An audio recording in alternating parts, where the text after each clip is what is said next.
Hello, listener. Before the podcast starts, I feel obligated to give you a bit of a prologue for reasons you will soon understand. You will notice inconsistencies with the sound. Unfortunately, I had technical difficulties that were discovered too late. The first 6 episodes that I recorded have random moments where my sound and video cut out. Thankfully, the sound of my guest was rarely affected. I have taken the time to tediously edit each little section in attempts to salvage the episode, and even had to re-record myself saying certain words or phrases, as you will notice. I apologize for the less than smooth experience. I have learned from my mistakes, and future episodes should not suffer the same fate. Now, regarding the context in this episode, there will be some phrases that I will use that you are unlikely to understand. You will hear things like morality egg game, dinner plate to pinpoint, personality Venn diagram, and maybe others. These are frameworks of thought that are meant to provide a foundation for discussing difficult concepts relating to communication and life. My initial idea with this podcast was to have an off-the-record discussion with a guest describing the concepts to them and then having a standard podcast interview afterwards. The intention was to create a conversation that had a unique foundation to potentially build highly unique conversations on top of. This didn't turn out the way I wanted it to for many reasons, but this episode was my first and only attempt at that strategy. My second episode is a more standard podcast approach, and I attempt to interweave some of my ideas. After much deliberation and the always wise insight from my fiancée, I have decided I would prefer to stress test my thought frameworks. I want to figure out if they can be understood, improved, or replaced. The 3rd to 6th episodes that I recorded are in that style and are likely to continue that way for at least a handful more, possibly indefinitely. I am not describing my frameworks in this episode, so if you want to understand them better, you may need to listen to a later episode. I apologize for that inconvenience, and thank you for your patience and understanding. Let us begin. You're going to try to convince me to save the world. Some of our ideas are a bit ambitious. I know how hard this is for you to hear. Government should be afraid of their people. You got the makings of greatness in you. What we do in life echoes in eternity. If you could see your whole life from start to finish. We would be given a choice to betray our chosen destinies. I have to believe in a world outside my own mind. An idea that is fully formed, fully understood, that sticks. Love is the one thing that transcends dimensions of time and space. Are you watching closely? Welcome, wonderful, beautiful listener, to the Talking About Talking podcast. Today I am joined by Gina Cook. She is a longtime, 31 years member of Toastmasters. She was once on the International Board of Directors. She managed the IT department of the CRA for 6 years, worked for them for 15, and has spent her entire life working in IT. So with Gina's experience with Toastmasters and so much time spent in IT, I feel like it's safe to say, Gina, that you have a lot of experience communicating with people, but you have a lot of experience communicating with computers as well. Absolutely. That's very true, Trevor. And the two are quite different because computers don't have any emotions. They don't care how you say the words. They just listen for the words and do whatever you tell it to do. Exactly what you tell it to do. Yes, very much exactly. Not much for sarcasm. True. First of all, thank you so much for joining me on the podcast. Super excited to do this. Very happy to have you as my very first guest. Thank you. Glad to be here. I would like to start off with, and I'm asking it probably out of a little bit of selfishness because I really want to know. Among these titles and credentials we discussed, I feel like I might have been missing something. Does it mean anything to you if I say Baron or Baroness? Yes, it does. Can you elaborate on that? Absolutely. One of the other organizations that I belong to is called the SCA, or the Society for Creative Anachronism. And in this society, we try to educate ourselves and educate others on how things were done in the pre-17th century. So before the 1600s, most of the time it's between 600 and 1600. So we look at the history, we educate ourselves on how things were done, and try to recreate those. And I have been fortunate enough to achieve the title of Baroness, which means that although I have no land to worry about, I can wear a coronet around my head. And that means that others in my presence, when I am in full regalia, would actually bow in front of me, including my husband. Oh, okay. Which is like the best part. I imagine it is. What is it? How did you say that? Coronet? A coronet, like a crown. Oh, okay. But it's very specific for the title. Every title has their own design. So the Baroness would have 6 points with a pearl of some sort on top of each of those points. That way, across the world that has all of these organizations, that we can all see the same title by what they're wearing on their head. Okay. So if it's not designed in that specific way, then it would not be a coronet. For that position. For that position. Right. Okay. Back to Toastmasters. What is Toastmasters? Toastmasters is an international educational organization. It is it was founded out of California, is currently headquartered now in Denver, Colorado. But the idea is that people get together in a safe and friendly environment, and we help each other improve both our communication skills and our leadership skills in a workshop type environment. And the idea is that we're constantly giving feedback on what things worked really well for the individual and what they might want to change and how they could change it to make themselves better in both communication and in leadership. Okay. Can you describe to me what a Toastmaster does? What's a day in the life of a Toastmaster in their role? What do they physically do? Who do they communicate with? What are their given tasks? Well, if we're only going to stay within the, say, 2 hours of a meeting or an hour of a meeting, what would happen is that when they join the meeting, we would all, of course, give our pleasantries and do a little bit of socializing, just the same way that we did before we started the session. And then what would happen is that before that came through, the person who is going to be chairing the meeting, and we refer to that person as the Toastmaster of the day, they would ensure that they contacted everyone who has a role on the agenda to A, confirm that they're doing the role, and B, get any further information from them that they would need to be able to introduce them to the audience. What happens is that at each meeting, we usually have someone who has prepared a presentation, usually a 5 to 7 minute speech.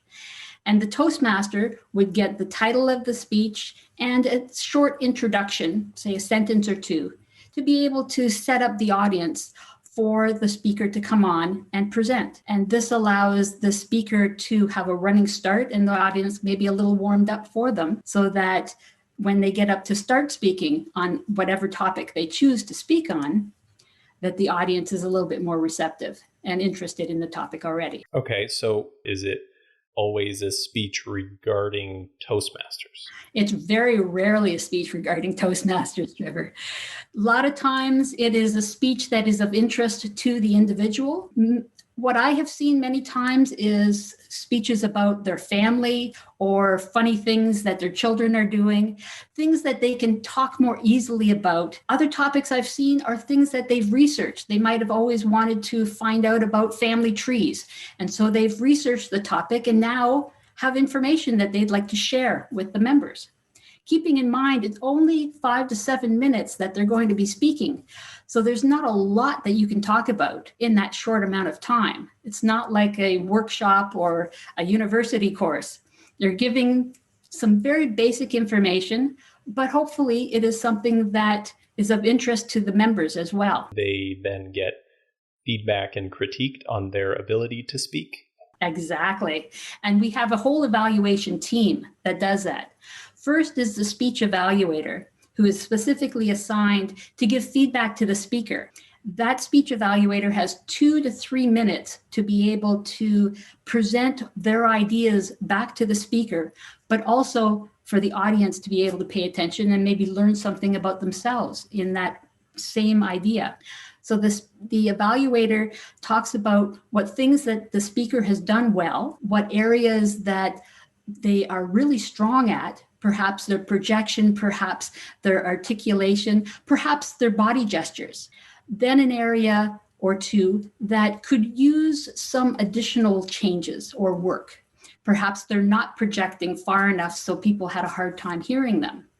But the idea is to be able to give them the feedback, to be able to say, this is the behavior that I witnessed, that I saw, and it's all coming from you as an individual. As an evaluator, I couldn't say that we felt this because I don't know what everyone else was thinking. I only know what I was feeling. So to be able to give the feedback from a personal opinion, and then to be able to say why I thought that the behavior or the technique needed changing, and then to be able to make sure that we start on something positive, give an idea for growth, and always end on something positive, because it makes it much easier to eat that sandwich when there's something positive at the end. Yes, I've heard that before, the compliment, critique, compliment sandwich. Exactly. The speech analyzer, is that what you said? Evaluator. Speech evaluator, excuse me. What would you say is the most common thing that the speech evaluator gives the speaker to correct or improve? It really is different from person to person, because we've got people that join Toastmasters because they need to improve their English, or even just their confidence in speaking out in front of a group, period. And I've seen lots of that. And it goes to the full gambit of people that are wanting to become professional speakers. And they are using Toastmasters as a place to practice and improve their own skills so that when they get up on that big stage, they sound even better. These people that have to speak, or if we have a listener that is going to speak somewhere, is there a list of aspects that are primary categories that one might be able to try and self-diagnose? There's different things when we talk about being able to hear or get the message, that there are different parts of it. We talk about the organization of the presentation first, the wording, how it was put together. But we know that the words are only worth about 7% of the message. So then we need how we heard it. So we're talking about voice, the inflection, the variety in your voice, if you're monotone the entire time, or if you've got some interesting way of being able to project your voice. You've got your whole body language, that it needs to be in concert with the words and with your voice, so that if you're talking about something really big, that your gestures are also saying something big, as opposed to, I feel really happy to be here today, Trevor. Everything has to match up and give the same message for that message to be totally understood and appreciated by the listener. So we try to look at all of those aspects. What would you suggest would be a good place for someone to start if they wanted to improve their speaking ability? If someone's not going to check out Toastmasters, if someone just on their own wants to improve their speaking abilities, what kind of direction would you give them as a starting point? Check it out, of course. Well, I think that there's a lot of interesting videos right now that are on YouTube or out on the web elsewhere, even through the Toastmasters International website, that are worth taking a look at and seeing if this is the direction that you want to go. You have to decide, is it improving your presentation on how you're presenting yourself? Is it improving just the use of the English language or whatever language that you are speaking that you want to improve on? And perhaps in that direction, it might be taking a look at English courses or language courses, period, to be able to improve yourself there. Or perhaps some sort of program that gives you new words to practice each day. Or is it that you're taking a look at being a professional speaker and therefore you have the basics down pat, but what is it that you really need to improve upon? And that's the one way of taking a look at it. Many of the professional speakers that go out there that give seminars often refer people back to Toastmasters to be able to improve themselves and their presentation skills. And if there are people that have, let's say, particularly poor speaking abilities. Have you personally witnessed someone like that developing into an excellent speaker? And I only ask this because I'm sure that there very well could be someone listening that thinks, I wish I didn't have that social anxiety or whatever it is. And they just think, oh, there's no way, I'm a lost cause, too far gone. Absolutely. I have actually, one of the first clubs that I joined, we had a member that when they first got up to try to speak, they couldn't even say their own name in front of 30 people. Wow. They were that nervous. And each week we gave them the encouragement that they needed, so that each week they gave a little bit more, they talked a little bit better.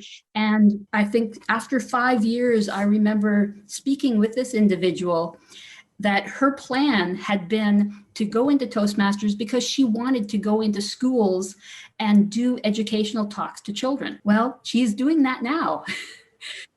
It took her about 5.5 years or so to be able to get through the blocks, those mental roadblocks that she had, to be able to feel confident enough in herself to be able to present her ideas and what she was thinking. You mentioned different programs. Speaking of programming and language, what coding languages do you know? I am very old school, Trevor. I programmed in COBOL, PL1, and Assembler. COBOL is very old. It was one of the first, but it was the first business language. It actually stands for Common Business Oriented Language. How would you describe the experience of coding to someone that knows truly little about computers? The idea of coding in a program is that you are telling the computer exactly, step by step, what to do. So it would be the same idea as trying to tell someone how to walk, is that you could put one foot in front of the other, but it doesn't help if you don't lift the foot up, bend at the knee, bend at the ankle, move it forward. And you have to be very explicit and tell the computer exactly what to do. Because what happens, the computer will do exactly what you tell it. And sometimes we don't tell it enough, and therefore the program doesn't work. What is a tool? When I say to tool, I mean an aspect of communication that people take for granted or do not utilize enough? I think that when I think about that question, Trevor, I think about electronic communication, because I think a lot of people take for granted that if I send you an email, you know exactly the emotional thoughts that I have while writing this email. So if I say I'm not happy, you can read that and know exactly what I'm thinking. And the problem is that we don't. Again, if I go back to the idea that words are only worth about 7% of the message, when it comes to electronic communication, we're not getting the whole message. And I think a lot of people are assuming we do. So we've got text, we've got emails, and messenger, any other communication that is strictly text-based, that we're assuming people understand what we're trying to say. And most of us have a grasp, but we don't necessarily understand the whole picture. Right. And that ties into what we had discussed the first time about emotion, enunciation, inflection, body language, gestures, etc. With that, how would you recommend people better understand those kinds of things through text conversation? Well, I know that there's a lot of emojis that are somewhat helpful. I haven't learned even 10% of what's out there. I know the heart, smiley face, that's about it. But I know that especially when the younger generation is very comfortable with the text-based, and they're trying to talk to someone who doesn't know what the LOL actually stands for. When I first saw that, I thought, lots of love. Okay, that makes sense. But exactly, I learned that the hard way, Trevor. I feel like I need that story. But there's a lot of things that generation by generation, things change. And the way that we see things, because our values are different at each generation, the views and the message may become very different depending on who you're talking to. And even what country the person is from may be very different, even at the same generation level. Right. I was showing someone around my gym and I was talking to them about the bathrooms, and he was very clearly not a native English speaker, and had to confirm through conversation. He was saying, so when you say bathroom, you mean a toilet, right? And I've been spending some time learning German, and through that and paying attention to other languages and stuff, I realized that English is dumb that we call everything bathroom and washroom, because we're really looking for a place to go pee or poo. And whether it is that we think it's just gauche that we speak like that. I mean, oh my God, you're saying the word toilet. Yeah. Gasp. Taboo. I know that when I went to Australia, and the first thing we did when we arrived at our friend's house, okay, I need to use the washroom. And he looked at me like, why are you needing to take a shower? Do you not want to just use the toilet instead? And I thought, okay, I did not do my research properly here. Follow-up questions for programming. So when programming, you are communicating instructions to a computer, as you explained. If you could have written a program that you could drop into the brain of the people you worked with that would execute a function as smoothly as a computer does when you give it clean code, what program would you have written? I had some wonderful employees first. So I wouldn't need too much of the programming done.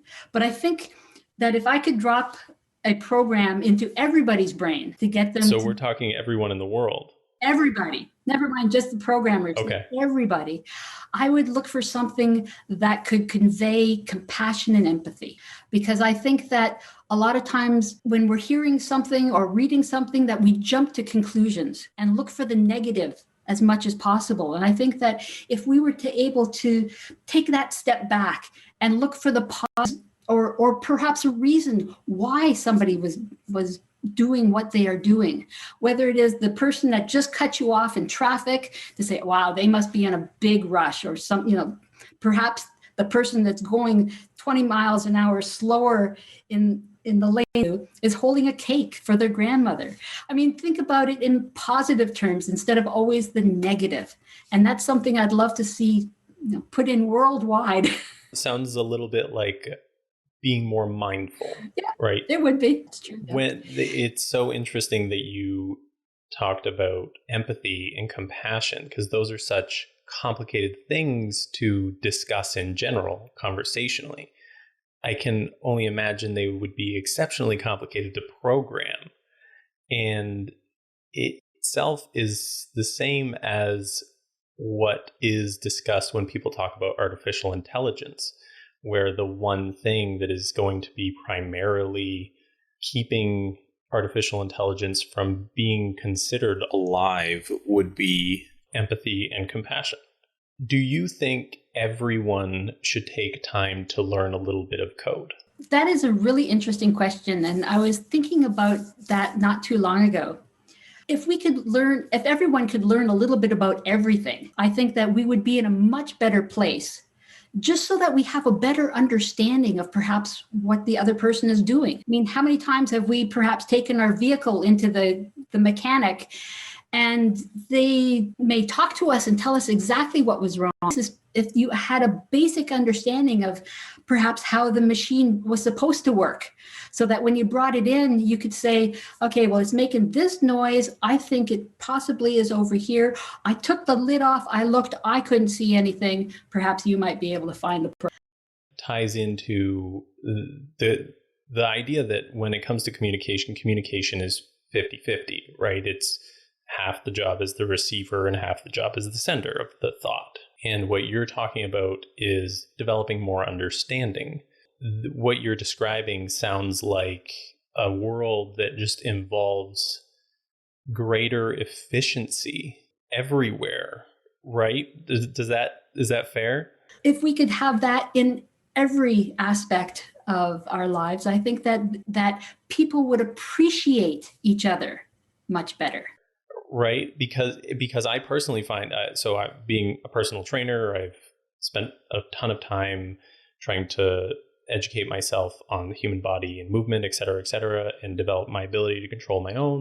And I have found when going to a massage therapist, when going to a chiropractor, when I have a pain or a problem, I can communicate, I've gone to my chiropractor and said, my my T1 is out, and they go, oh, okay. And they just feel it for a second and go, yep, you're right, it is out. And just being able to have that communication allows them to do their job better, more efficiently. That is kind of what I'm trying to emphasize with the point you're making, is that some people might hear you say everyone should learn a little bit about every little thing, and then people might think, no, I don't want to do that. Meanwhile, every little bit would help them more than anything else. Yes. And I think that it for me, out of the things that I have learned about, and I could say, oh man, I see what they're doing. I don't want to do that. It's way too much stronger appreciation for the people that actually have to do that work. And that's what makes a big difference. Something that really comes to mind for me when you say that is my fiance's work as a hairstylist. What she has to go through with communicating with women about their hair is just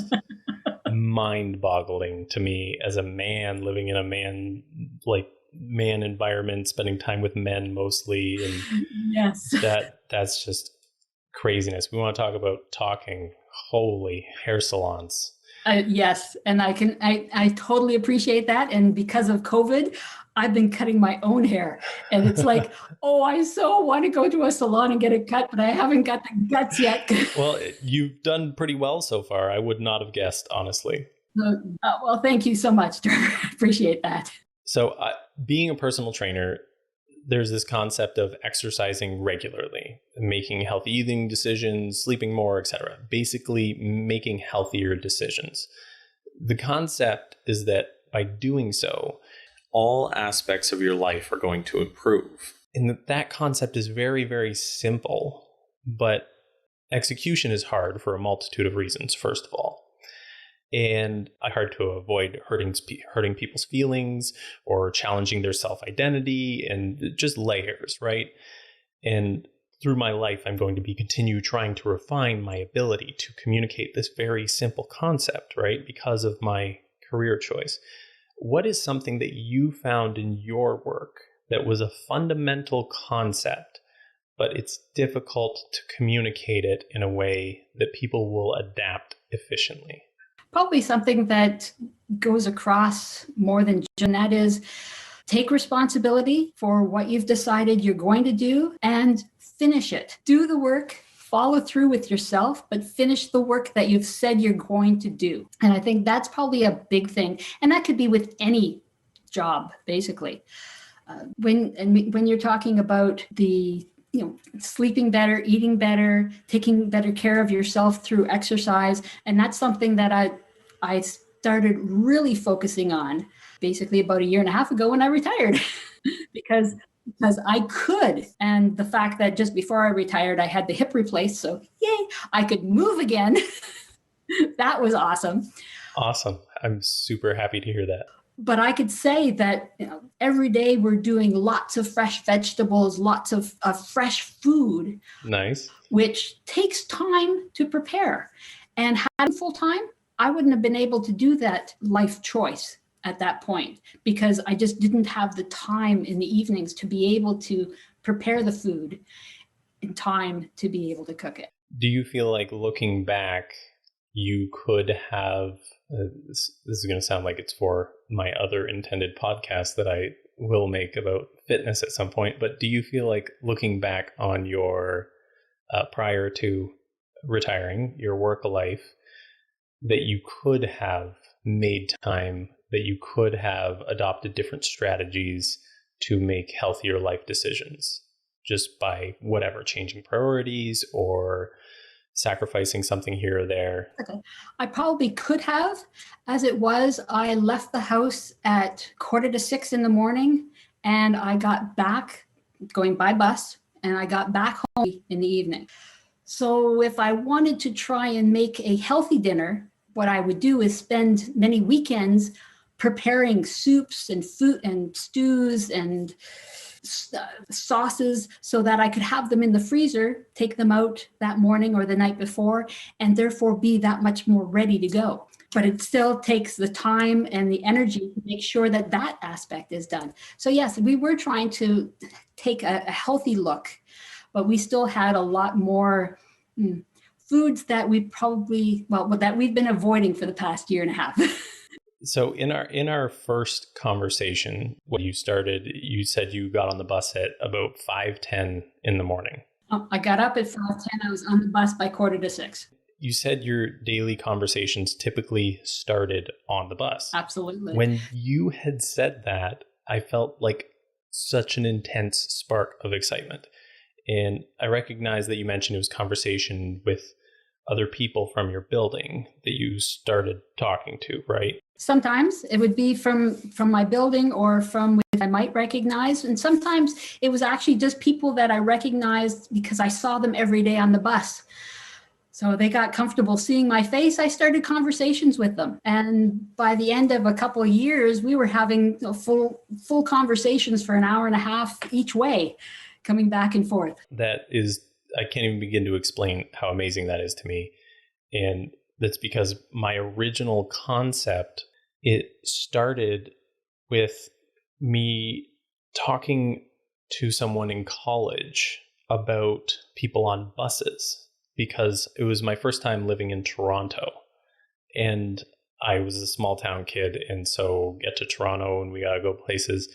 And in small towns, it's, hey, how are you? Hey, how are you? Nice weather, yada, yada. And so I would get onto these buses in Toronto and I'd be sitting there and we're in this little room. Yeah, exactly. You got it. Everyone's got blinders on. Everyone's got their headphones in. Right. And it was so interesting to me because I would look at it objectively, as I try to with many things. And I would just think, we're sitting in this little room. Mm-hmm. The room is moving. We're all sitting in a small room, and he's talking to anyone. And I think about, I don't know if it was Bill Nye the Science Guy or someone said, everyone you meet knows something that you don't. And I'm just being a person that wants to learn and likes to talk and likes to communicate and share ideas. I was just going, why does nobody talk? And if you try and to someone in Toronto, they'll be like, do you want something? Don't hurt me. That kind of reaction, right? Yeah. I was discussing to classmates at the time that when you get on a bus, you should feel like you're almost deafened by chatter. You should get on a bus and there should just be conversations going throughout the entire bus. And of course, my classmate was like, that's stupid. Nobody wants to hear your problems. Nobody wants to hear your story. That's craziness. How would you explain the reason why people are not having more conversations in situations like this? I think they are afraid of looking stupid. That's usually the reason that most of us are afraid when we go to speak at all, is we're afraid to look bad. I know that for myself, when I get on the bus, and the bus is a great example. Yes, I lived in Toronto for 8 years and hated it because of the same reasoning. I get on the bus and I kind of try to look for people that are actually making eye contact. There's many people that'll be on the bus and they don't want to talk to anybody, especially in the morning. I can appreciate that. They haven't these yet. So they just pull out a book, and whether they're reading or not, or falling asleep, they will just don't make eye contact with anybody and I'll be fine. But I look around and there's lots of people, and the way that their eyes look at you, it's like, I would love to talk to somebody. Come sit with me. And so I tended to look for those kind of people to be able to say, okay, I've got a book to read if I need to, but I would not mind at all having a conversation with someone and finding out something new. And yes, I did find out many things new that I didn't know about beforehand because of those kind of conversations. That's amazing. And kind of tie in a couple of the things that you've been saying. So before, you had mentioned that everyone should learn a little bit about every little thing, right? And with what we're talking about right now with this bus, I used to discuss this with people and they were like, that's crazy. Don't talk to people on the bus. Leave me alone. I want to talk to you or whatever. I would say it's entirely possible that you could go sit on a bus and talk to a guy that's a helicopter mechanic. And he starts talking about his work and how he struggled to fix a specific thing. And he could only find the right tool to do so from a company in Germany or something. And he names that company or whatever. And then a week later, you run into someone who has the exact same problem that you heard from the helicopter mechanic. It's entirely possible. And they go, I have no idea what I'm going to do. And you might go, oh, I have fragments of this name of this company. And you help communicate them through it and help them solve that issue.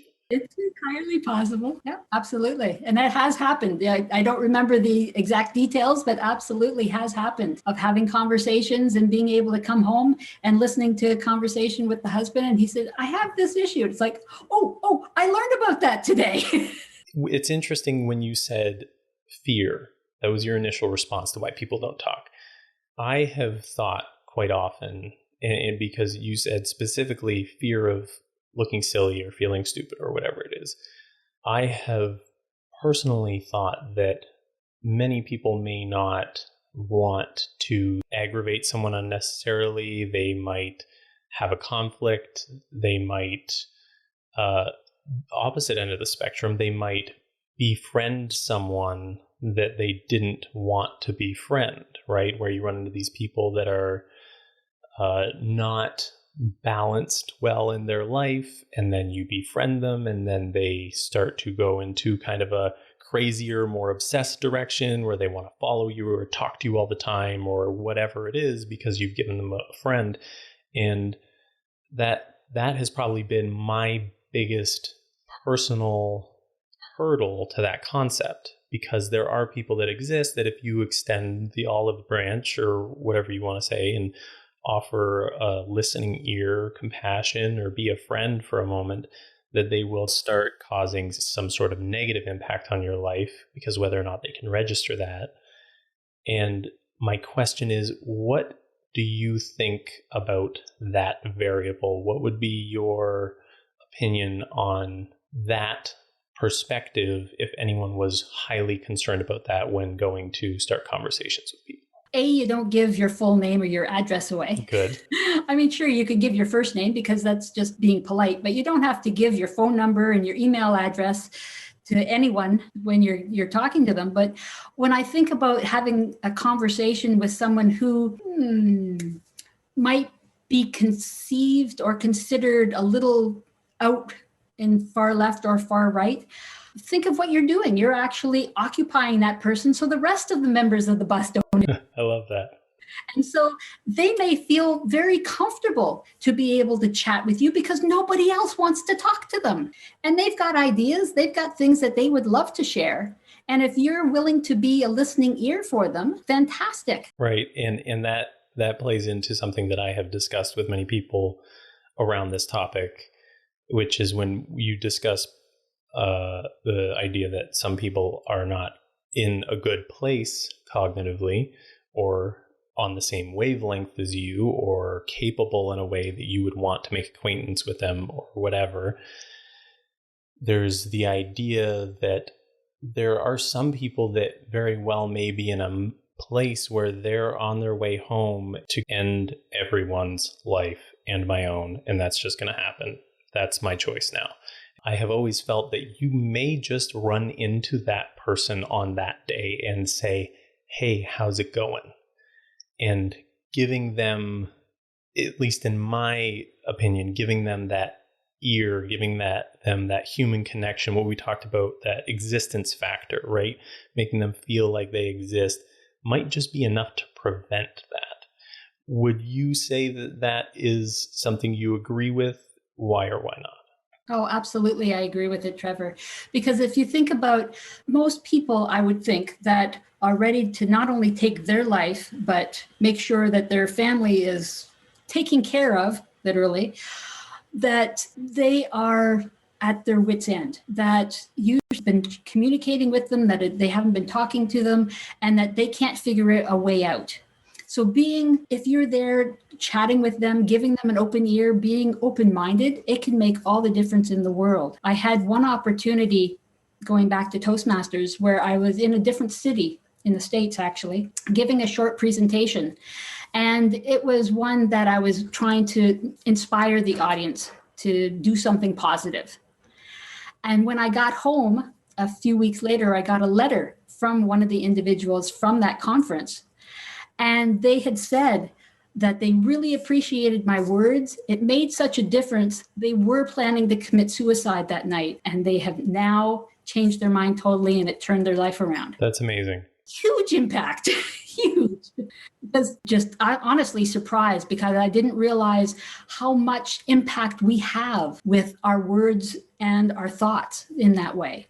So to be able to be a good listener, to be able to not only communicate your thoughts, but listen to other people's thoughts and help encourage them can make a big difference, not only in your life, but obviously in theirs. I agree with that entirely. And that is probably something that a lot more people need to consider and not take for granted, is the effect that you can have on other people's lives with your thoughts and your words.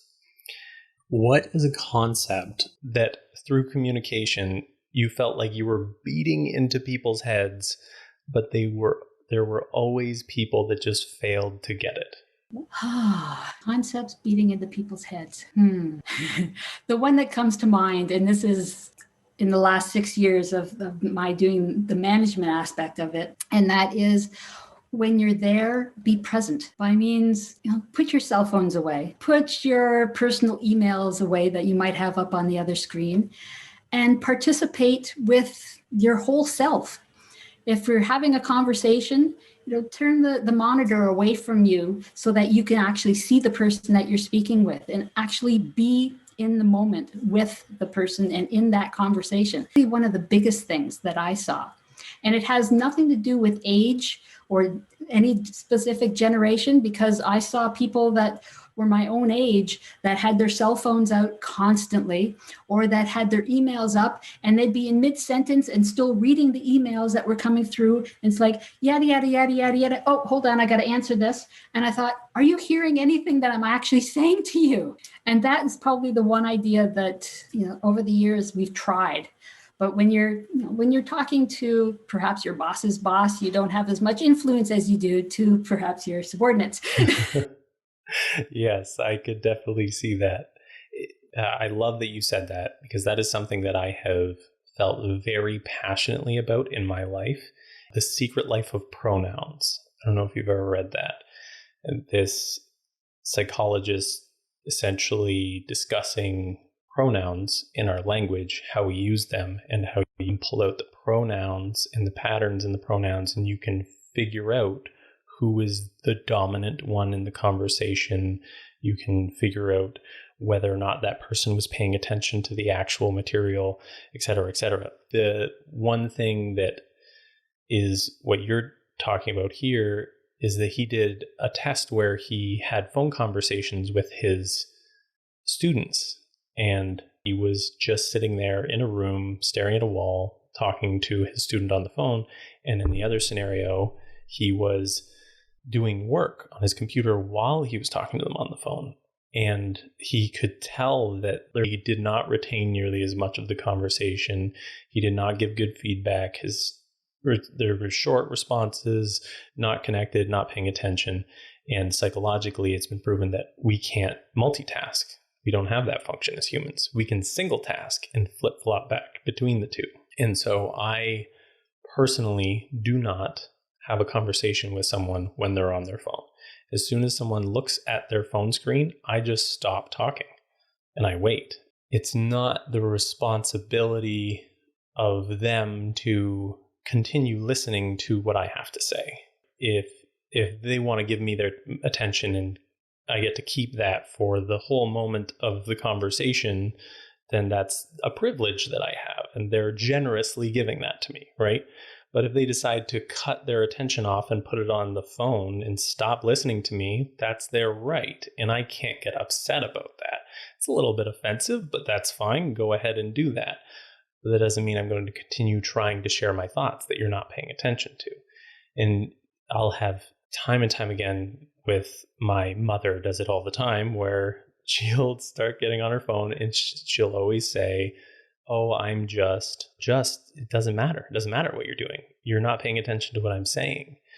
And so it's just this idea that as we've been discussing, thoughts are very complicated. Communication's really hard. Communication is super ineffective at sharing thoughts. And so to not be giving full attention is ridiculousness. Are you going to receive something when you're not paying full attention to it. And so do you feel like there are any strategies with that? So you're telling people to be more attentive in the moment. Is there any kind of thing you would suggest that is how they can know if they're not being attentive enough in their life? I think that one of the things that I have seen done, and I tend to do it as well, and that is no phones on the dinner table, Yep. or in the kitchen. Like, leave the phones outside, because if they buzz, I don't want you jumping up to see what it is, right? Just like back in the day when we were younger, if somebody called during dinner, oh my gosh, it was like, what's going on? Is there an emergency that you must call during dinner time? And now, of course, it's just people call whenever they have the thought, or they text, or they email, and those can always wait until the meal is done. Agreed. The other thing that we learned to do years ago was we turned the ringer off for the phone in the bedroom, because I want a good night's sleep. And I'm sorry that if during the night, they'll still be gone in the morning. I'm sorry, but it's not going to help me get a flight out any sooner. And that has happened, where the light was blinking to say, hey, you've got a message. And it's, okay, here it goes. And of course, as your parents get older, that becomes more of a possibility. But I think just, having some sort of set rules for yourself, even if it's you living by yourself, is to not bring that phone to the table, or to turn off any noise at night, so that you enjoy your meals, you enjoy your sleep. That the phone is a tool, and we have to remember it's a tool. If somebody really, really needs to talk to you, they will call you. They won't text you, they will call you. But I think that's the big thing, is that I've seen so many people, oh my gosh, walking down the street, and they will have their cell phone, in one hand, and they will have the dog leashes wrapped around in the other, and God forbid them try and put that phone in their pocket. They're not using it, but they can't put it down. It's glued to their hand almost. And I would love to see them just put it in your pocket. It's not ringing or buzzing right now. You're not needing to talk to anyone.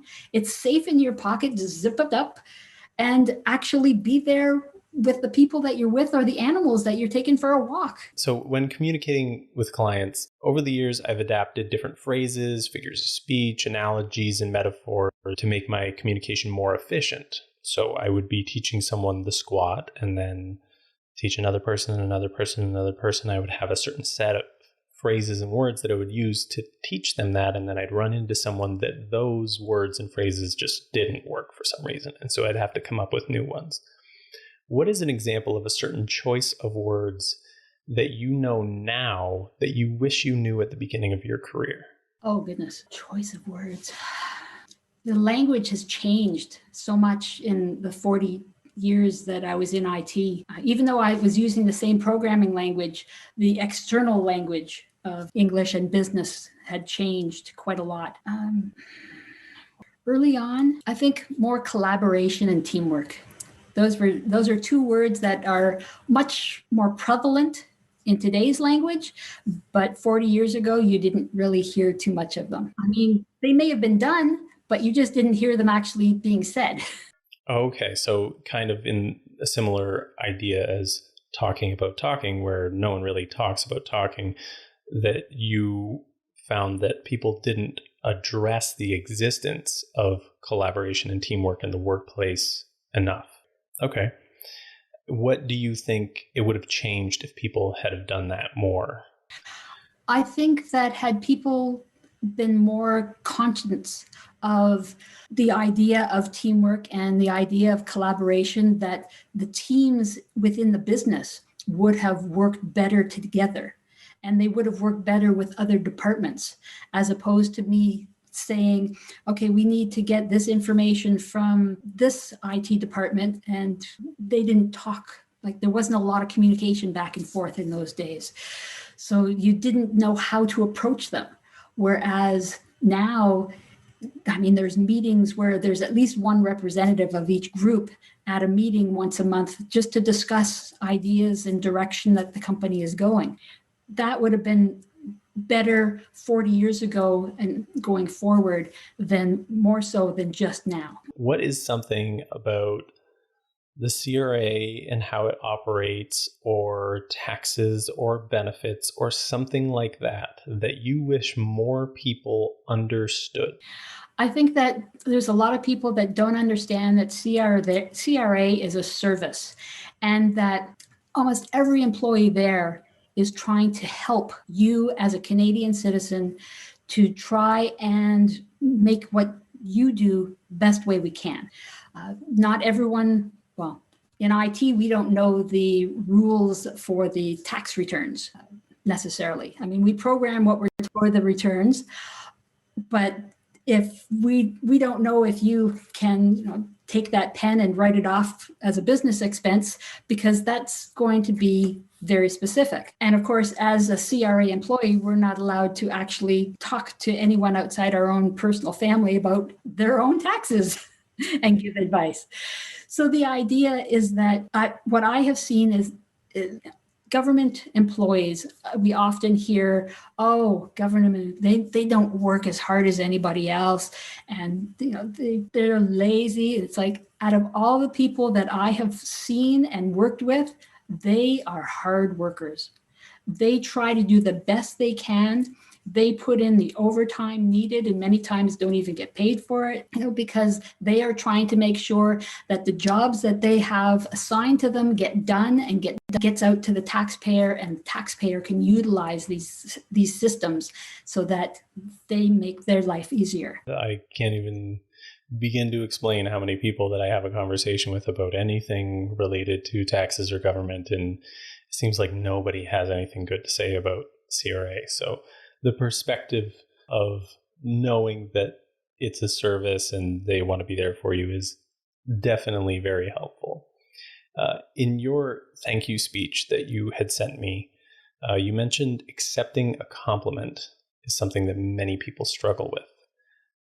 How would you best coach someone who struggles to accept a compliment? One of the things I remember from the movie Pretty Woman was the statement when she said, it's easier to believe the bad stuff. And there's a lot of good stuff about any individual, whether that individual is living on the street or living in Parliament Hill. There's a lot of good in every person. And to be able to give a compliment and accept the compliment, for some people can be really hard because they don't want to believe that someone sees the good in them, whether it's the color that they're wearing or the fact that they notice that they've lost 3 pounds and look fabulous again today, or the shape of their hair that they've just got done at your partner's hair salon, perhaps. To be able to accept a compliment is simply shutting up, not saying, oh, not this old thing, or no, it cost me a fortune to get this done. It's to say, thank you. And that's it. That's all you have to say. Because when we start negating those compliments, then the person giving them is saying, well, why should I say anything nice to you or to anybody if this is what I'm going to get? So we have to think about not only yourself, but the person giving the compliment. Yep, absolutely. And I personally used to really struggle with accepting compliments. And I think what helped me most with it, because I couldn't get my head around thank you for some reason. It just felt like a block, because if someone handed me a thing, or here's some food or a gift or whatever, I could say thank you because they gave me a thing and it's got value to it. But when they gave me the compliment, in my own mind, I couldn't. And I was like, oh, okay, yeah, whatever. Or I would brush it off or whatever it was. What really helped me was learning to make statements like, that's very kind of you to say, and I appreciate your kind words. Because I found for myself that it wasn't necessarily that I was thanking them for the compliment or anything like that. I was thanking them for the gesture, because I recognized that the gesture had value and it was very kind and it was very nice of them. And over time, that has taught me how to truly accept in my own mind compliments and allow them to be something that feels like it has value, like a gift does when I receive it. When it comes to accepting compliments, and what does it add to your relationships that would otherwise be missing? I think that it's telling you mentally that someone appreciates something about you, whether it is the work that you've done perhaps to tone your body a bit, or the fact that you've got good fashion sense to pick out the right color clothes for yourself, or the fact that you were able to communicate what kind of hairstyle you wanted at your partner's hair salon again. The idea is that someone is telling you you've made good judgment somewhere. And I think that's something that we can keep in mind, that when someone's giving you a compliment, think about it that way. You've made a good judgment. Knock that up. But how can you do it again? Time is indisputably the most valuable resource each human has available. How do you best respect that regarding conversation? I think that when it comes to conversation, and the word conversation is a two-way conversation. If you are at work and you're coming into someone's space, you have to find out, do they have time for this conversation? And that you can usually read in someone's eyes or their face. If they are head down typing away, you walk in, they ignore you. No, they don't have time for this conversation right now. If they see you, they stop, they lean back, and they present themselves to you to be able to say, I'm here. What's up? They usually have at least a minute or two to discuss whatever it is that you want to discuss. So it's really taking a look at how the person is to say whether or not they're open for a conversation. And again, that's where you're going to be taking a look at, and how much time do we have? Because you don't want to use up that person's break time on a conversation that they weren't planning on having. What would you suggest for people that have the problem that they have people in their lives that are either recurring or every so often where they're trying to give off what you're explaining as blatant signs that they don't have time for a conversation? You meet the people that just want to talk and talk and talk. How do you suggest best dealing with those situations? A lot of times I think it's communicating your desire by means to be able to say, okay, I've got 1 minute or 2 minutes to be able to have a conversation.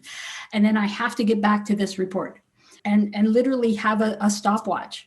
If you give free rein and then realize, whoa, we've been chatting for 15 minutes, I got to get back, to be able to say, I love the conversation. Perhaps we could take this and discuss more after work or at a different time and location, but I have to get back to the whatever work that you're doing. Using words and explaining these things can be very difficult and slow and tedious.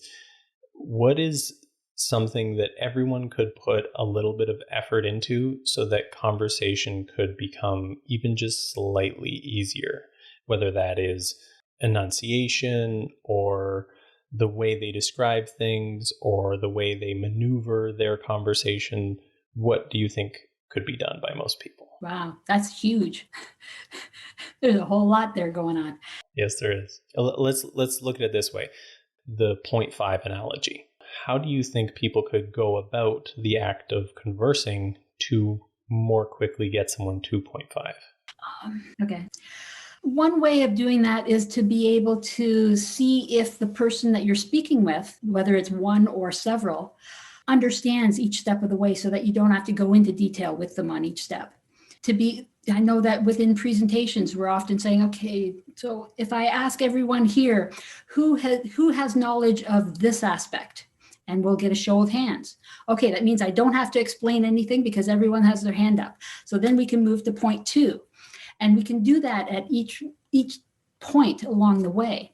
But if there is someone, or if the person that you're talking one-on-one with does not have knowledge or does not understand a certain point, that's when you really have to go into some detail to make sure that they have an understanding of that basis that you want to build and continue building the conversation from.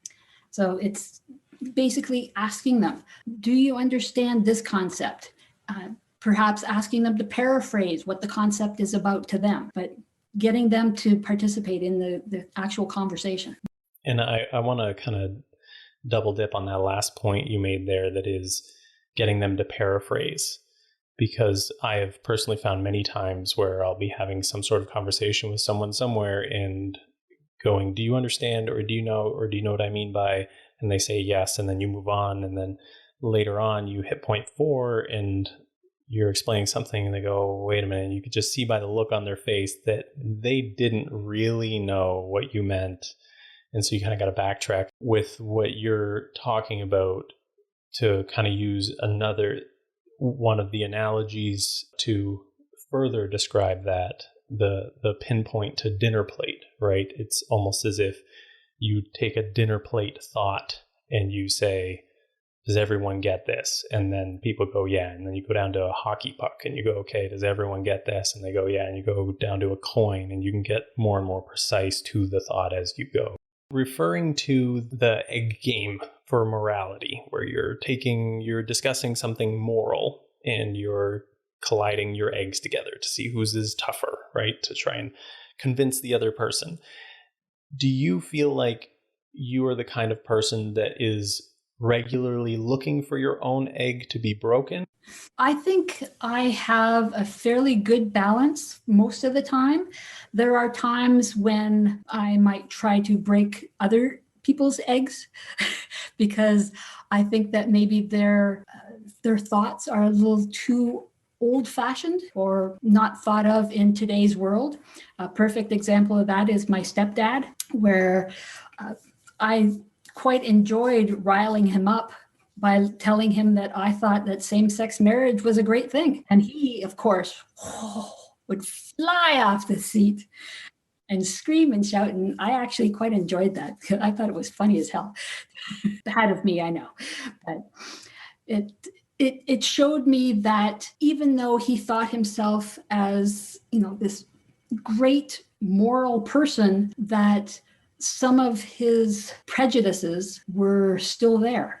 And, in today's world, things change, but he wasn't ready to change with them. And so you basically felt like, as you were talking to him about this topic, that he was just dead set on his egg. There was no way you were breaking it, but you had fun batting it around anyways. I tried. I tried to get him to soften it up a little bit. But so you never did make any ground on that? We tried. I think that we got him to the point where he didn't scream and shout anymore about it, but he was still dead set against it, unfortunately. Can you recall a moment in your life where you know that you convinced the other person? I think the big one that I can think about there where the egg was definitely broken was talking sex to our son, where he was a young teenager. He had, ideas going on his head of how he was going to be this great, I don't know the word I want for that. Player? Yeah, we'll go with player.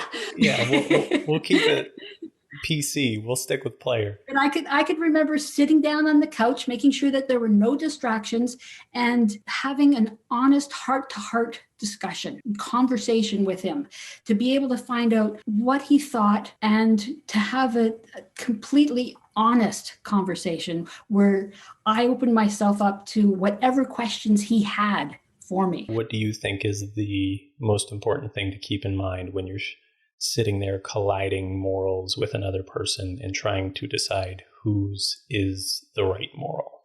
I think that being open-minded and listening to the other person, especially if you're talking to someone who is raised differently than you, that is from a different religion, a different country, different background, that they are going to have different ideas than what you perhaps grew up being taught. And so listening to them, you have to be open and not judge them by your own moral code or your own values, because that's not the way that they were raised.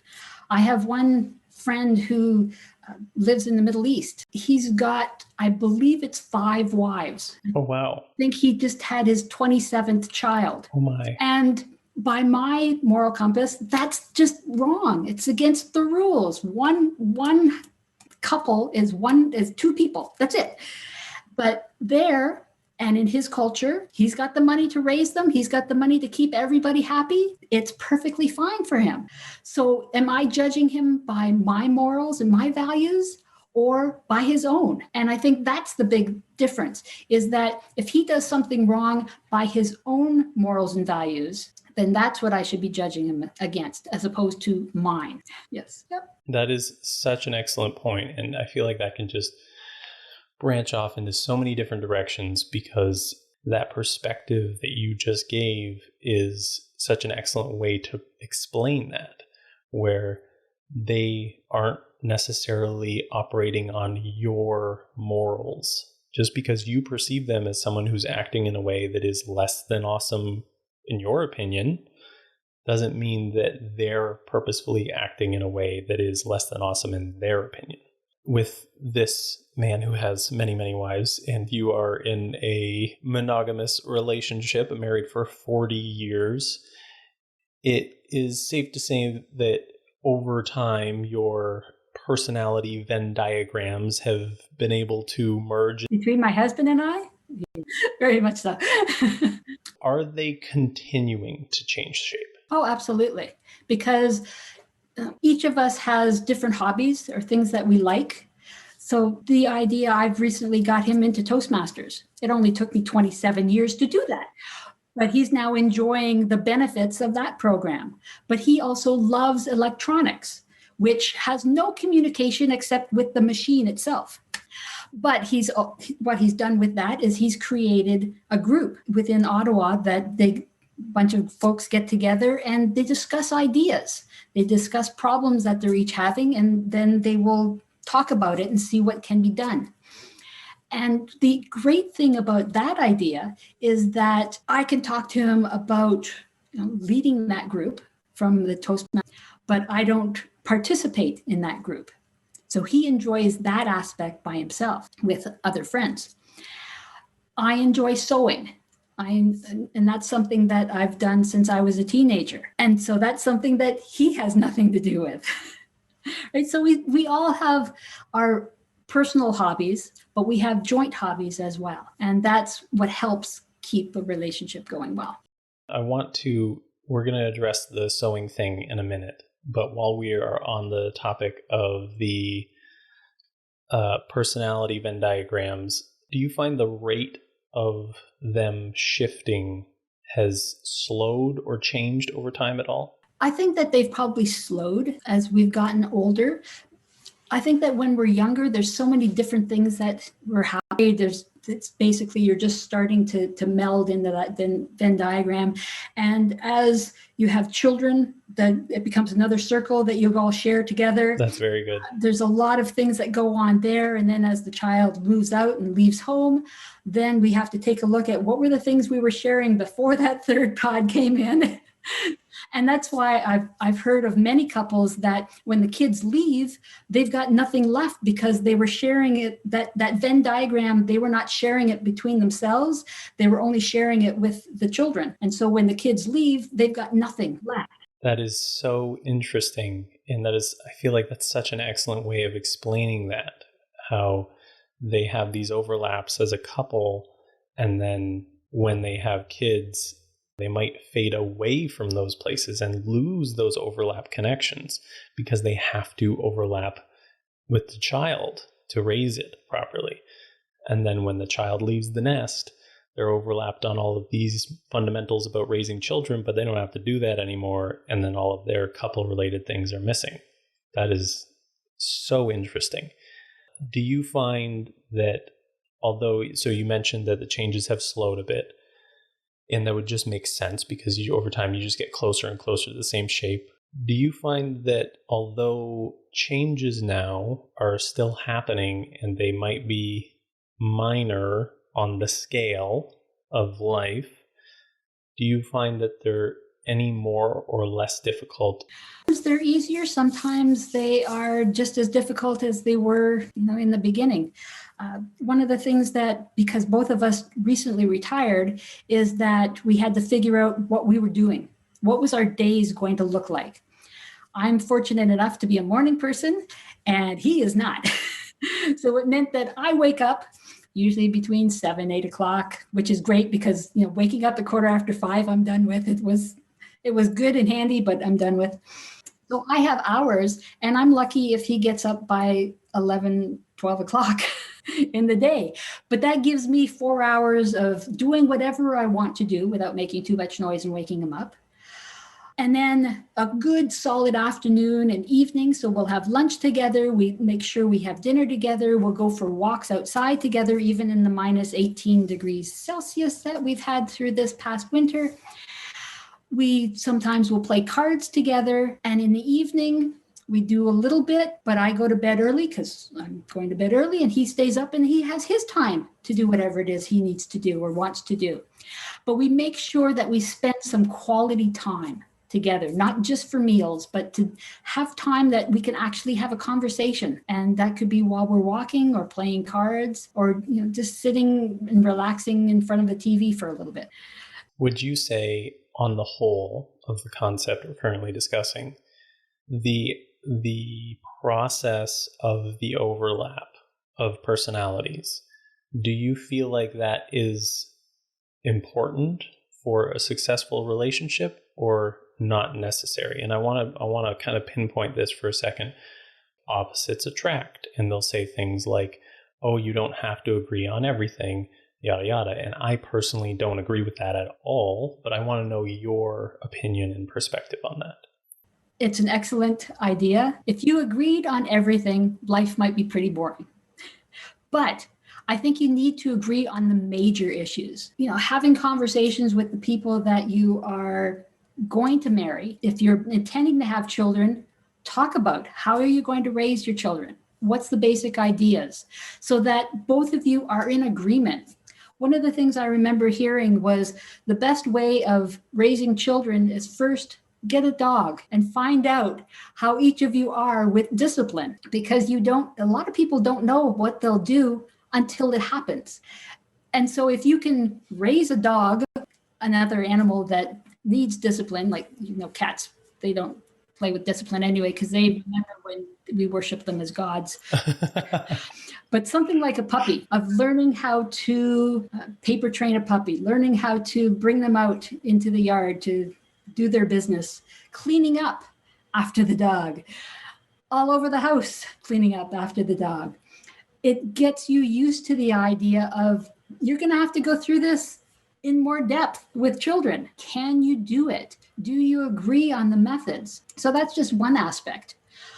I know of people that have gotten married that are of different faiths. Well, it depends. Are you wanting to have children, and which faith are you going to be raising them as? Or are you going to leave it until they're an adult and figure it out for themselves? That's one idea. People that different methods of eating. I'm not going to go with the no spice because you can do that later on in the cooking, but someone who is vegan and someone who's a carnivore are not going to have a happy marriage or a happy relationship, because the vegan is always going to be smelling the meat on the partner's breath, and they're not going to like that. So there's got to be some beliefs that are the same for the couples. And if you've got those sameness enough, then you have a good chance of it working. But no matter what, you still have to work at it. Usually every day of your marriage, you have to work at it. It's not going to just happen and you're going to live forever and, be celebrating 50 years without having to do a thing. What are the fundamental concepts that you or your husband found understanding on early on that helped you get to 40 years? I think, honestly, the big thing for us is you never go to bed angry. If you've got a problem, work it out, even if it means staying up late and not getting enough sleep that night. Work it out, because that way by morning it'll be done and it'll be resolved and you won't have to worry about it, because otherwise you're both going to have restless night's sleep. You're going to not going to sleep well, and we know that sleep is essential for your mental and physical health. Absolutely. I could go on and on about that. To this point, I have found that personally, that these visuals and these analogies that I shared with you in our first visit have been greatly beneficial to my life and relationships. And I mean that they've given me an opportunity to build my relationships on very, very sturdy foundation. And I've been able to use them as tools to communicate things very clearly and had my partner and other relationships communicate back to me. Are there any particular conversations, ideas, topics that you have had that you find after having them make for a much better or easier relationship? The one that comes to mind for this, Trevor, is finances, because finances is probably the biggest problem with any family, any couple. And that's usually what the number one argument in a couple will be, is talking about finances. And having, basically setting up the rules well in advance so that, you've got the money coming in, you've got the bills that need to be paid that are for the house. Then you've got what it is that you perhaps bought, what it is I bought. Those purchases, you're going to have purchases for your own hobbies. Do you have some sort of budget that you have for the annual budget for your hobby, so that you shouldn't spend more than, say, $500 on anything for the year? But then you've got things that are for the house. And, the TV has just broken down. You need to get a new TV. But how much is it going to cost?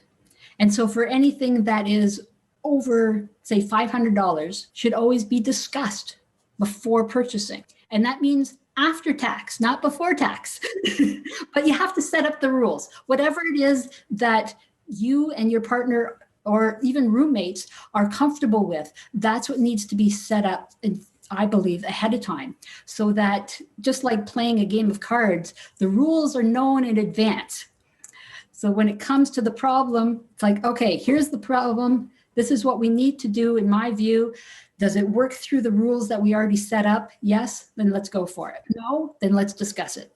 By rules, you mean like the very specific things of how much money are we spending in this category, when we're spending in this category, when do we need to discuss it, when can we just do it without discussing it, et cetera, like breaking down every little point and possibility, because it is math. But I know of some couples that they take their money, and if the husband buys $20 worth of something, then the wife will go out and spend $20 on whatever, just to make sure that they've got equal amount. And that can be really damaging to a marriage rather than being very supportive. Just kind of off the cuff, how important do you believe it is to develop your vocabulary? I know that for myself, one of the tests that we had at work had to do vocabulary. And they actually gave us, I think, 20 words that most of us never use in a lifetime. And we had to determine what it meant. Now, what was for me a benefit was that, in going back to Toastmasters for a minute, we actually do a word of the day where we introduce a word that we don't necessarily use every day.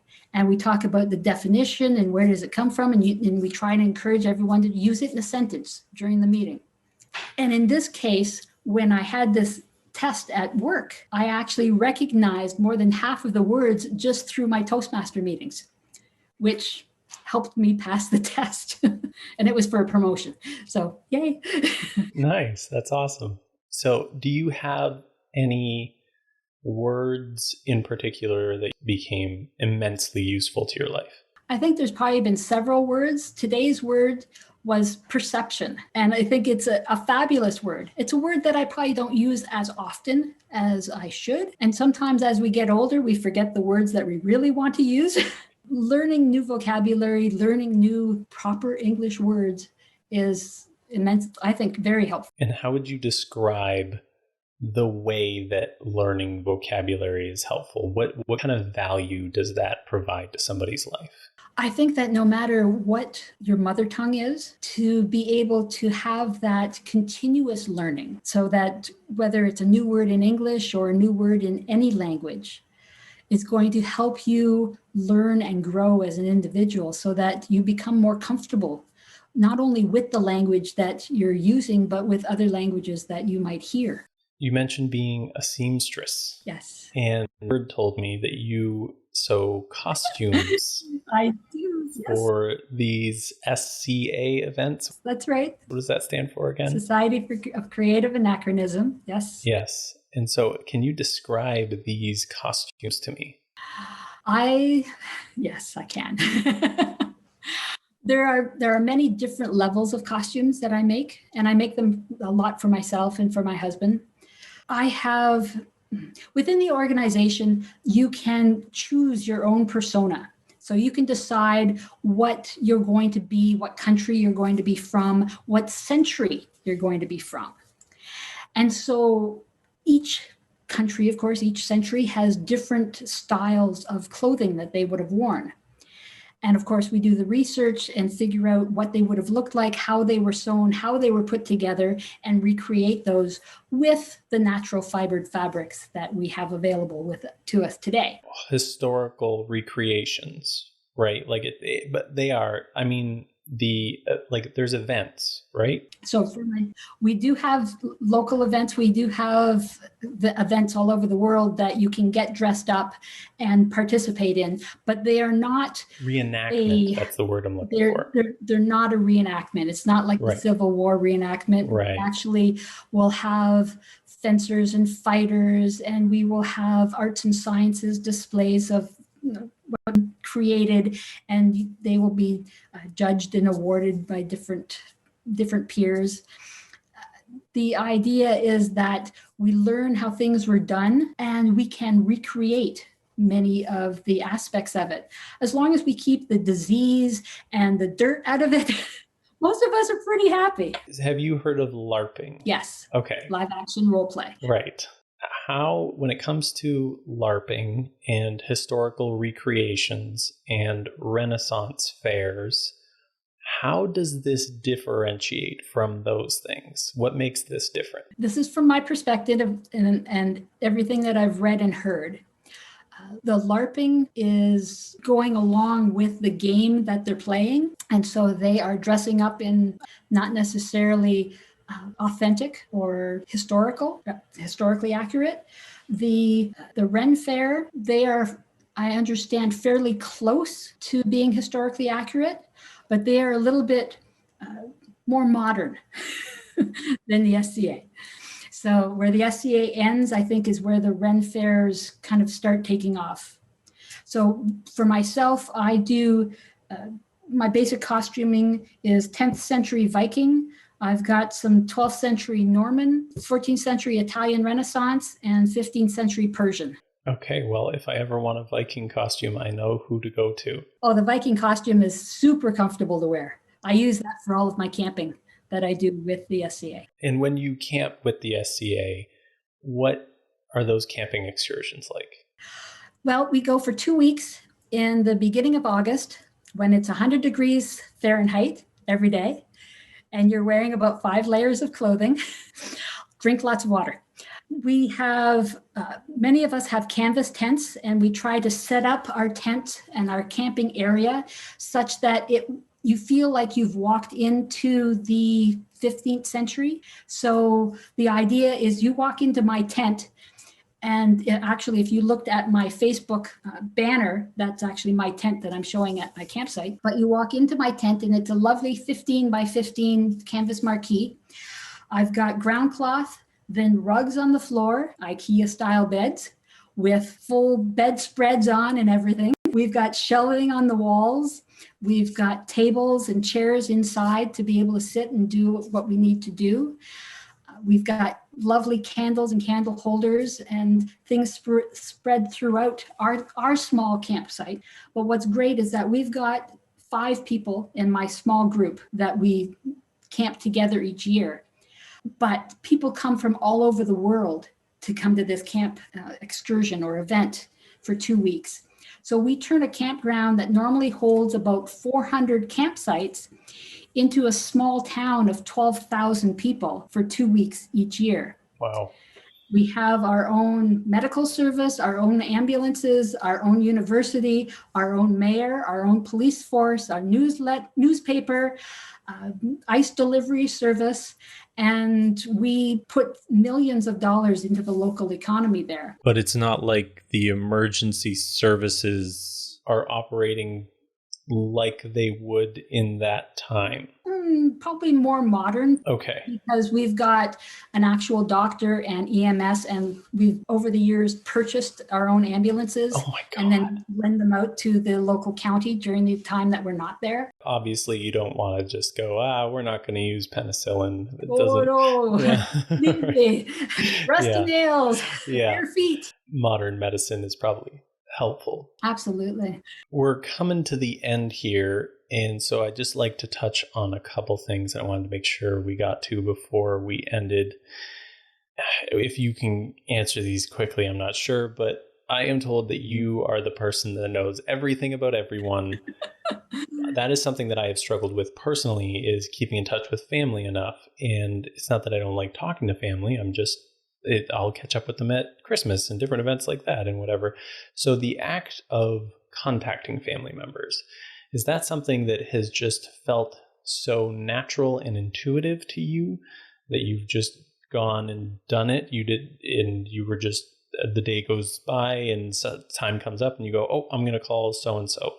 Or has it been something that you have had to put very conscious effort into and maybe scheduled or set aside time or purposefully planned or thought out who you're going to contact and when? A little bit of both, honestly. I knew that my mom was the eldest of her family, and so she was usually in charge of.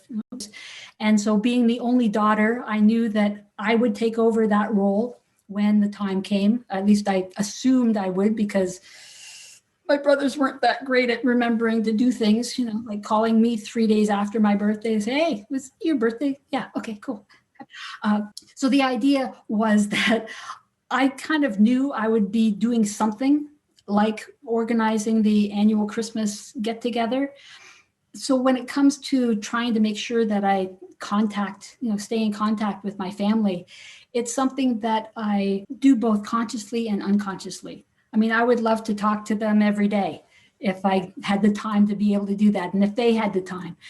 But as it is, when I call, it's usually spending a couple hours on the phone and just chit-chatting and making sure that life is still good. I do miss the ability, COVID, to be able to travel and actually see my family face to face. I think many people can relate to that.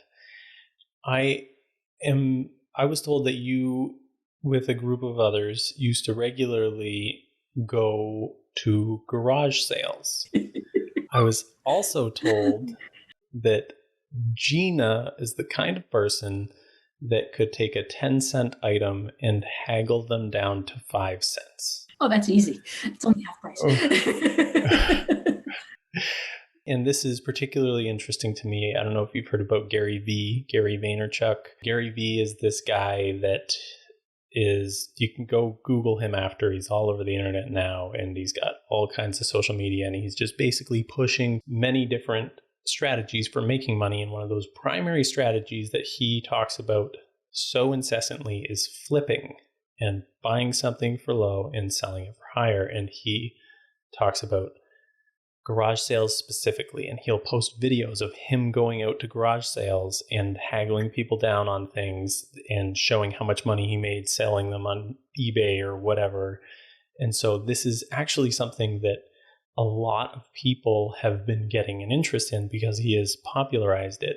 What would you say are particular words or phrases that you try to touch on or use, or maybe some that you try to avoid at a garage sale?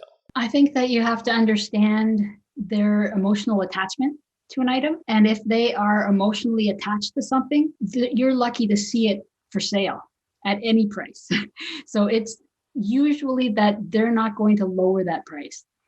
If they are just wanting to get rid of things, just get it out of the house, a lot of times they are willing to drop their prices much lower than the listing price. One of the rules, and I'll call it a rule, that I remember from being a very young yard sailor was that whatever the price listed, you could offer up to half price, but never below half of that, because that's just insulting them. So make sure that whatever the price that's listed, don't go below half, because then they don't pay you at all. That sounds like very, very good place to start. What would be a good question to ask to learn more about whether or not they have an emotional attachment to the item? Basically, to ask them, I wouldn't be asking, do you have an emotional attachment? No, that's a little too direct. Because that's a little too straightforward. But perhaps, how long have you had it? Did you get it from somebody special? What did you use it for? Oh, it was hidden in the corner under your closet for 20 years? Okay.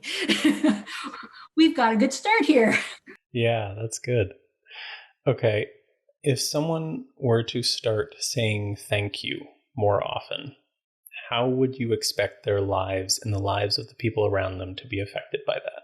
I think that they would see a lot more. One, that people that are giving, whether it is something tangible or intangible, for them to feel that it was appreciated will make that person feel good, and in turn will make the person that received it feel even better, knowing that they've just given the person who gave them something feeling good about themselves. What advice, or not necessarily advice, but maybe feedback, would you give me about my communication? And to preface this, you cannot hurt my feelings. You can say whatever you want. I think that's very calm and relaxed, which I can very much appreciate and like. I think that as you speak, one of the things that I notice is that when you're thinking about a question, you're looking down. I don't know if you have notes over there. Yeah, I'm looking at my notes. It doesn't really feel like you're looking at notes, but it feels that you're not necessarily paying as much attention to the eye contact as though. What I would suggest, if you were to do this for perhaps the next person, is instead of having it on paper, memorize questions. I don't go with that. No? Oh. If you have two monitors, have the questions up on the second monitor. Okay. So that way you're just going sideways as opposed to having your whole head go down. Okay. So, or even, I guess I could maybe even was to be talking to you and looking up. Do you feel like that is better for? You could even bring it a little bit closer so that it's closer to your camera. Okay. That might help as well. Right. So then if it was in this position and I was talking to you and I had to dart my eyes up and then back down, you feel like that would... Not as noticeable as putting your whole head down. Okay. And that would create a more consistent connection. Absolutely. Absolutely. Good. Awesome. So there's your growth point for today. That's good. I like that. Well, this has been fun. Yeah, this has been excellent. Thank you so much for your time. I really, truly appreciate it. Is there any questions you have for me about any of this? I'm looking forward to hearing about it when it comes available. So when you're ready, let me know where it is, because I have a bunch of Toastmaster friends that are going, oh yeah, we want to see this. That's good. Awesome. I don't know where I'm standing on that. I have been told that when starting a podcast, you should be accumulating 10 episodes before you put any up. So you might not see it right away. And I do have plenty of editing to do, my little hiccups here and there. I will definitely be in touch as soon as it's available. I might even find a way to, when I get it edited, if I don't have all of the others in order, I might just send you a copy of it or something like that. That would be awesome. I would love that. Well, thank you so much for your time, Gina. I really appreciate it. And I express enough how grateful I am for your time and your thoughts and your effort. You're welcome. It was lovely chatting with you, and I do sincerely wish you well on this podcast series. Thank you so much, Gina. Take care. You too. Bye now. Bye-bye. I am deeply grateful to you for listening to this podcast. Your support means the world to me, and I am committed to continuing to create content that resonates with you. If you would like to help me turn this into a full-time endeavor, I would greatly appreciate it if you could share this podcast with your friends and connect with me on Instagram at Talking About Talking Podcast, Twitter at Talking Talking, and YouTube Talking About Talking. Your engagement and support will help make my dream a reality.